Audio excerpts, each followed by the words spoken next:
ሰላም ጤና ይስጥልን የዚህ ቻናል ተከታታዮች፣ ዛሬ በመቀሌ የተሰማው እጅግ አስደንጋጭና ወቅታዊ መረጃ ይዘንላችሁ ቀርበናል። ለአንድ ወር ያህል ከአደባባይ የጠፉት ታዋቂው የጦር መሪ ጀነራል ታደሰ ወረዳ መታገታቸው በይፋ ተረጋግጧል። ጀነራሉ የት ናቸው? እነማን አገቷቸው? ለአንድ ወር ሙሉ ከአደባባይ እንዲጠፉ የተደረገበት እውነተኛ ምክንያት ምንድነው?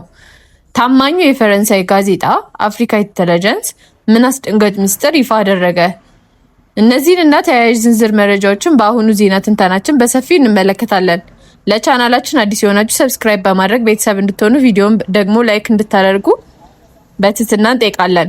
ወደ ዝርዝር መረጃው ስናልፍ ተመልካቾቻችን ታደሰ ወረዳ ለአንድ ወር ለሚሆን ጊዜ ከአደባባይ መጥፋታቸው በብዙዎች ዘንድ ትልቅ ጥያቄና ስጋት ፈጥሮ እንደነበር ይታወቃል። ጀነራሉ የት ገቡ የሚለው ጥያቄ በተለይ በትግራይ ክልል የፖለቲካ ውጥረት ውስጥ ዋነኛ መነጋገሪያ ሆኖ ሰንብቷል። ለዚህ ጥያቄ ምላሽ የሚሆን መረጃ ዛሬ ይፋ ሆኗል። ታዋቂው እና ታማኙ የፈረንሳይ ጋዜጣ አፍሪካ ኢንተለጀንስ የራሱን ምንጮች ዋቢ አድርጎ የዘገበው ጀነራል ታደሰ ወረዳ ከመቀሌ እንዳይወጡና እንዳይንቀሳቀሱ ተደርገው በቁም እስረኛነት ላይ ይገኛሉ። ነገሩ እንዴት ተጀመረ? ጉዳዩ ወደ ኋላ መለስ ብለን ስንመለከተው ህወሓት ለአንድ ወር በፊት አቶ ደብረጽዮን ገብረ ሚካኤልን ፕሬዝዳንት አድርጎ በመሰየም በጀነራል ታደሰ ወረዳ ላይ የመፈንቅለ አስተዳደር ካከናወነ በኋላ የጀነራሉ ድምጽ ሙሉ ለሙሉ ጠፍቶ ከርሟል። ጋዜጣው እንዳረጋገጠው ከሆነ ጀነራሉ በአሁኑ ወቅት ወደ አዲስ አበባ እንዳይጓዙና ከፌዴራል መንግስት ባለስልጣናት ጋር እንዳይገናኙ በሚል የህወሓት ጥብቅ ቁጥጥር ስር የሚገኙ ነው። ለመሆኑ ህወሓት ይህንን ታዋቂ የጦር መሪ ለማግኘት እና የቁም እስረኛ ለማድረግ ለምን ፈለገ? የአፍሪካን ኢንተለጀንስ ዘገባ ይህንን ሚስጥር በሁለት አበይት ምክንያቶች ከፍሎ ያብራራዋል። አንደኛው ምክንያት የአዲስ አበባውን አዲሱ ምክር ቤት ስጋት ባለፈው ሳምንት በአዲስ አበባ ከተማ በጀነራል ጻድቃን ገብረትንሳኤ እና በአቶ ጌታቸው ረዳ አስተባባሪነት አዲስ ምክር ቤት መመስረቱ ይታወቃል። ይህ የጀነራል ጻድቃን ምክር ቤት ህወሓትን በአጭር ጊዜ ውስጥ ከስልጣን አስወግዶ ክልሉን ለመቆጣጠር ከፍተኛ እቅድ እንዳለው ይነገራል።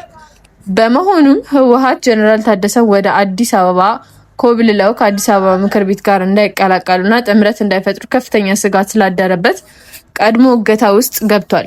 ሁለተኛው ምክንያት ደግሞ የህወሓት ሚስጥሮች መኖራቸው ነው። ጀነራል ታደሰ ወረዳ በድርጅቱ ውስጥ ለረጅም ጊዜ የቆዩ የጦርነት ሚስጥር ጀምሮ በበርካታ የህወሓት ውስጥ ሚስጥሮች በደንብ የሚያውቁ ስለሆኑ እነዚህ ሚስጥሮች ወደ ውጭ ካወጡ ወይም ለፌዴራል መንግስቱና ለተቀናቃኞቻቸው ከተላለፈ ህወሓትን ለአደጋ ሊጥሉ የሚችሉ በመሆናቸው ድርጅቱን ጀነራሉን በአይነ ቁራኛ ለመጠበቅ መወሰኑን ዘገባው ያስረዳል። ውድ አድማጮቻችን፣ ይህ ከመቀሌ የወጣው መረጃ በትግራይ ፖለቲካዊ ውስጥ ያለውን የእርስ በእርስ ሽኩቻና መከፋፈል ምን ያህል የከፋ ደረጃ ላይ እየደረሰን መሆኑን ያሳያል። የጀነራል ታደሰ ወረዳ መታገት በቀጣይ ክልሉን ወደ ምን አይነት አቅጣጫ ሊወስደው እንደሚችል እና የጀነራል ጻድቃንና የጌታቸው ረዳ አዲስ ምክር ቤትስ ለዚህ የህወሓት እርምጃ ምን አይነት ምላሽ ይሰጣል? የፌዴራል መንግስቱስ በዚህ ጉዳይ ላይ ምን አይነት አቋም አለው? እናንተስ በዚህ ጉዳይ ላይ ምን ታስባላችሁ? አስተያየታችሁን በኮሜንት መስጫው ላይ አስፍሩልን።